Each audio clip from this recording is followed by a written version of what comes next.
So now I know exactly how he writes his copy using all of these elements that ChatGPT just spit out to me.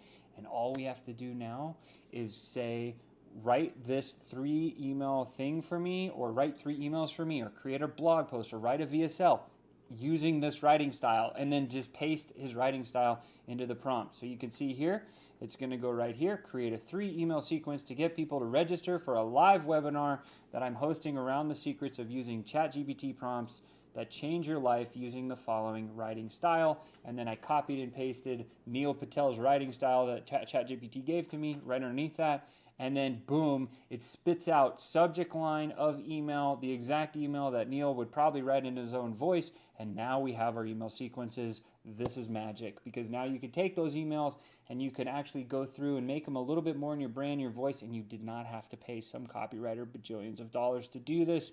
It's very simple. It's very fast.